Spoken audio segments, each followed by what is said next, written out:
So agreeable people are compassionate and polite. What are disagreeable people like? They're tough-minded, they're blunt, they're competitive, and they won't do a damn thing they don't want to do.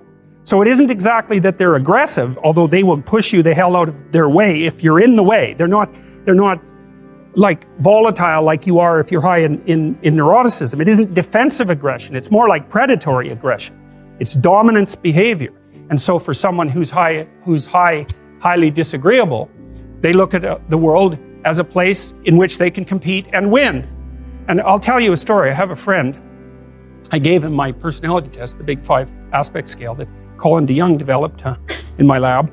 And I knew he was a disagreeable guy, and by interacting with him. I mean, he's even rude to people sort of spontaneously on the street. I actually like him quite a bit. He's very, very funny. He's also very conscientious, so you can trust him, but he's disagreeable as hell. And so I gave him this test because I thought it would be funny, and he came out as the most disagreeable person in 10,000. Reasonable in compassion, about 30th percentile, but like 0.001 in politeness. So he's extraordinarily blunt. He'll just say absolutely anything, no matter how horrible it is. And he was often brought into corporations to sort of clean them up. So if a corporation was tilting and not doing well, they'd bring him in to find out who the useless people were and fire them. And I talked to him about that because I've had the missed opportunity to have to not have graduate students in my lab, for example, that weren't performing well. And I find it very, very difficult to, dress someone down, and certainly difficult to fire them. I just hate it because I'm actually quite an agreeable person, much to my chagrin. And I asked him about that, and I said, well, what do? You have to fire people all the time. How do you handle that? He says, handle it? I enjoy it.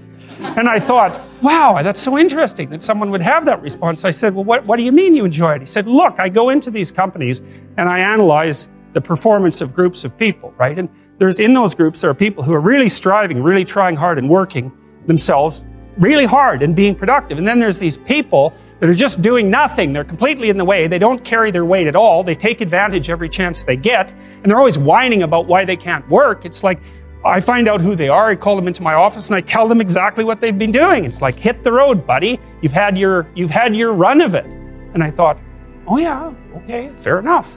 Well, I can tell you, I've had situations in my lab where I had underperforming graduate students. And one of the things that was really awful about that was that it was really hard on the high-performing graduate students, because they felt that even being in the same category as the people who weren't working hard and pulling their weight devalued what they were doing, and that's exactly right. And so this is also why there's a conscientiousness trait and an agreeableness trait. Because conscientious people judge you on your accomplishments, right? They don't give a damn about your feelings, not a bit. It's like, are you doing the work or not? Whereas agreeable people think, well, your mother's sick and, you've got a bunch of family problems and we all have to take care of each other, and it's no wonder that you're having a rough time. And you can't say that one of those attitudes is correct and the other isn't correct. You can't say that. There wouldn't be those two dimensions if there wasn't something correct about both of them. But you can certainly point out that often they conflict, and so the demand for inclusiveness and unity and care and the demand for high-level performance in a hierarchical structure, they're very different orientations in the world.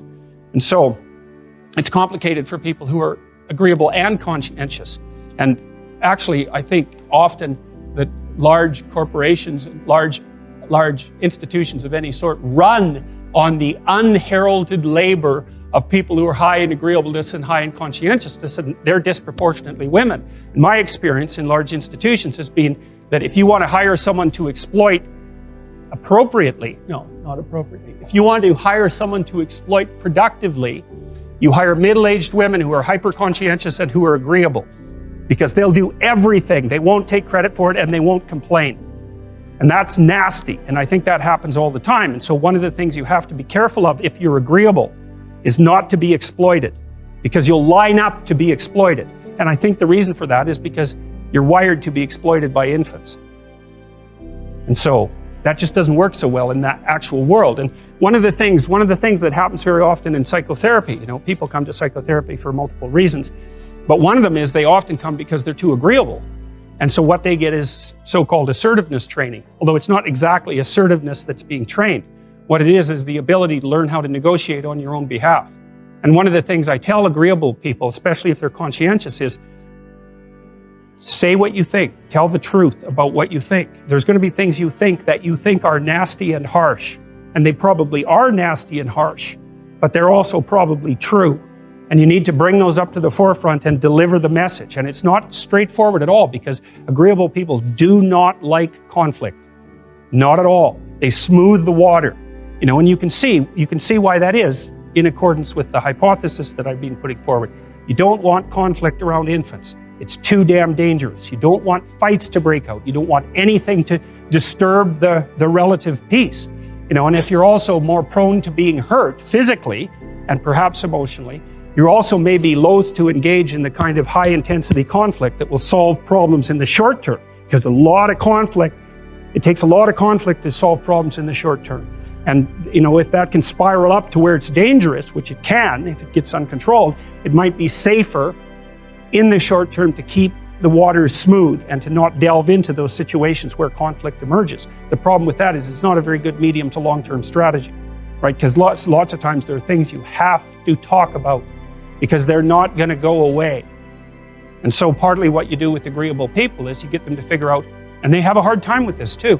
If you ask a disagreeable person what he wants, say, or she wants, they'll tell you right away. They know. It's like, this is what I want and this is how I'm going to get it. But agreeable people, especially if they're really agreeable, are so agreeable that they often don't even know what they want, because they're so accustomed to living for other people and to finding out what other people want and to trying to make them comfortable and so forth, that it's harder for them to find a sense of their own desires as they move through life. And that's not, look, there's situations where that's advantageous, but it's certainly not advantageous if you're going to try to forge yourself a career. That just doesn't work at all.